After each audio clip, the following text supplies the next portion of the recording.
Ishuboy and Gunnar in the house, back with another Arsenal news episode. Well, ladies and gentlemen, I've already planned on the new type of content I'll be bringing in on my other channel, and a roast of the week is being planned for tomorrow. I'm planning for it.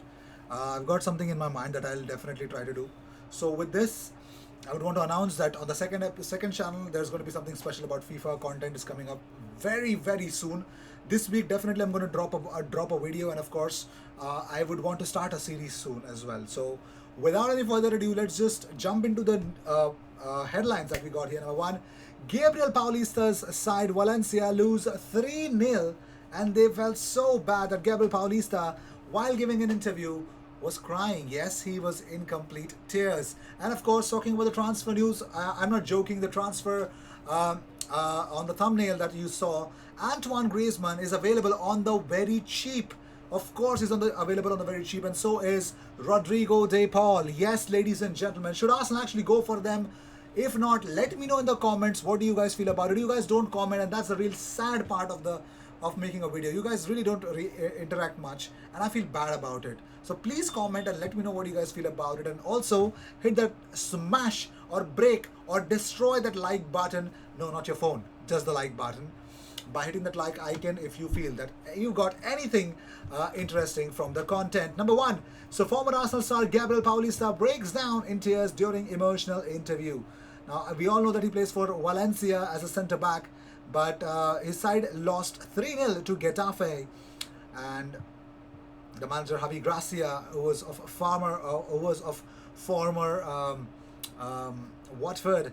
So Gabriel, who played for the Gunners for 3 seasons, played a full 90 minutes as Valencia slumped to a heavy defeat on Saturday. The club has been blighted by off-field issues recently, and despite being in the Europa League semi-final as recently as 2019, there is now real concern over their long-term future. There's something wrong about it. So while giving an interview, he was visibly upset. So he says it's effing to talk about this while playing for a club as big as Valencia is effing. But we have to move forward. We have lots of games left, and we have to improve and get Valencia back to where they belong. From my position, all I do is think about the next game and prepare for it. I'm not a problem for the club. I'm worker, and the club knows I want the best for the club, and the best thing is to prepare for the next game. Now Valencia now sit on 14th place in La Liga, 14th, and will desperately hoping to get back to winning ways when they host Villarreal on Friday. The big question, Unai Emery against Valencia. It's not a good sign for Valencia at all, because Villarreal literally bought most of their important talent.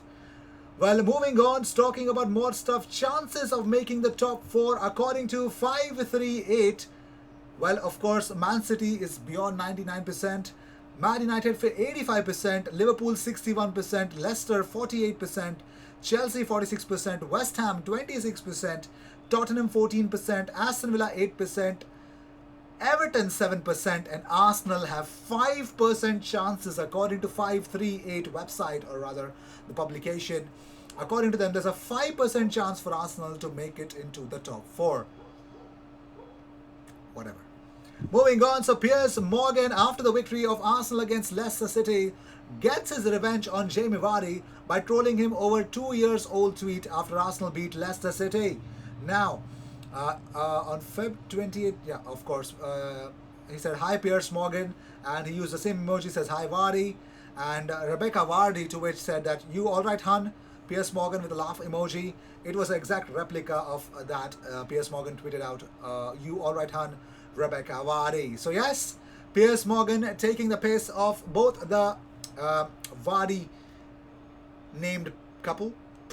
Vardy couple, I'm sorry. Moving on, so former, he's not former, damn it.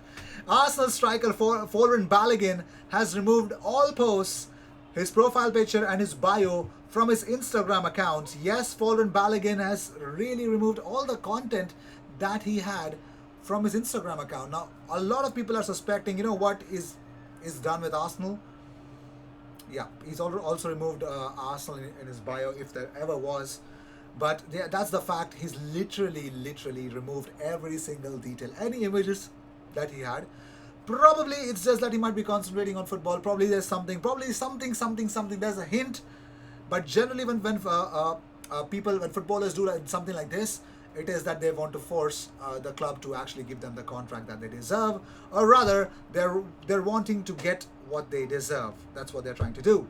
So moving on, Arsenal's next 6 fixtures include Burnley away, yep, Olympiacos away, Tottenham home, Olympiacos home, West Ham away, and Liverpool home. It is a humdinger of a performance. I mean, this is the most unreal run of games that we have here.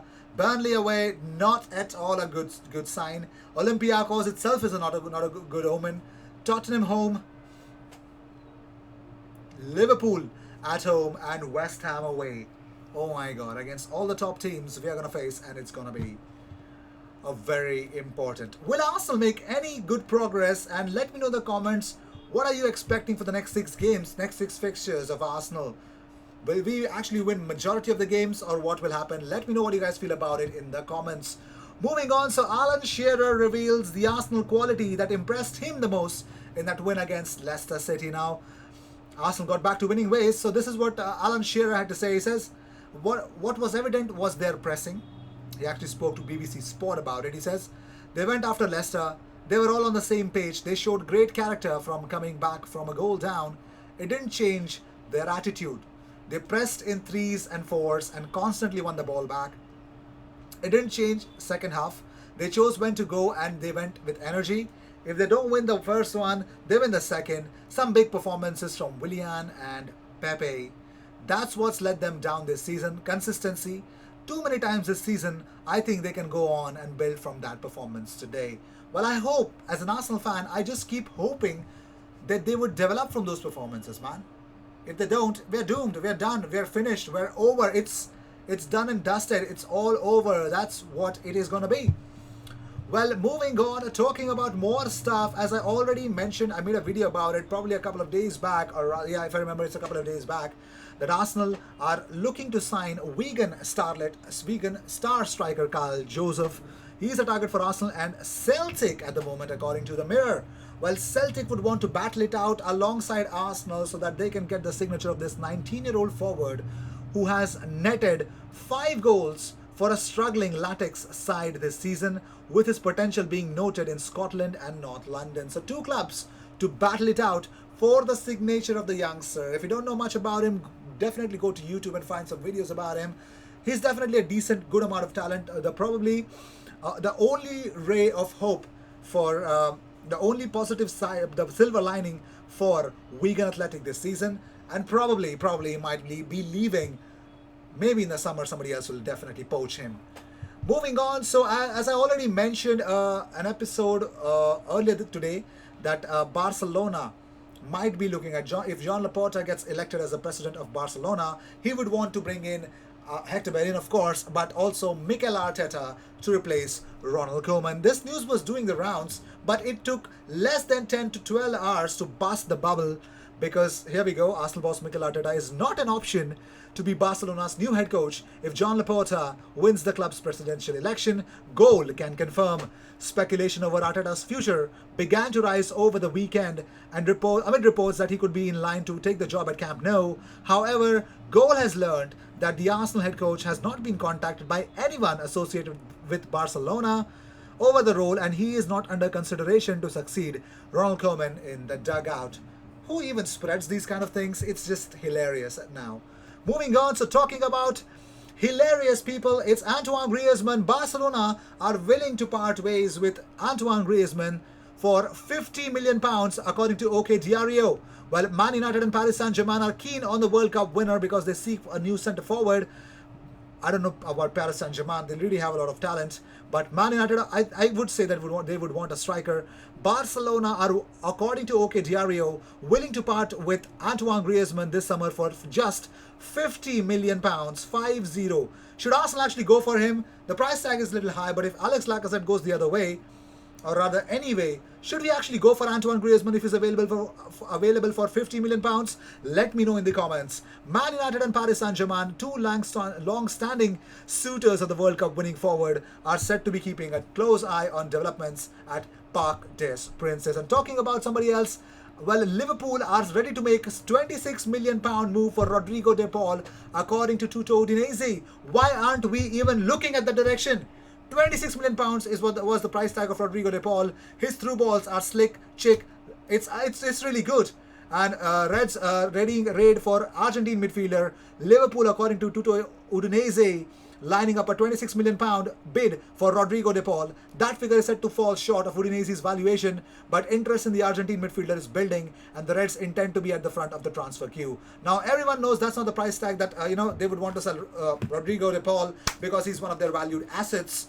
But still, the opening bid starts there, so you would expect a 10 million above would be the price tag from Udinese. So with this, we end this episode. Please let me know what you guys feel about it. Well, if Arsenal should go for Rodrigo De Paul, or rather stick to Odegaard, who'd rather be more expensive compared to the price tag that Real Madrid would want to slap on him. And of course, Antoine Griezmann for £50 million. I will see you in the next one. Until then, cheers, and don't forget to subscribe.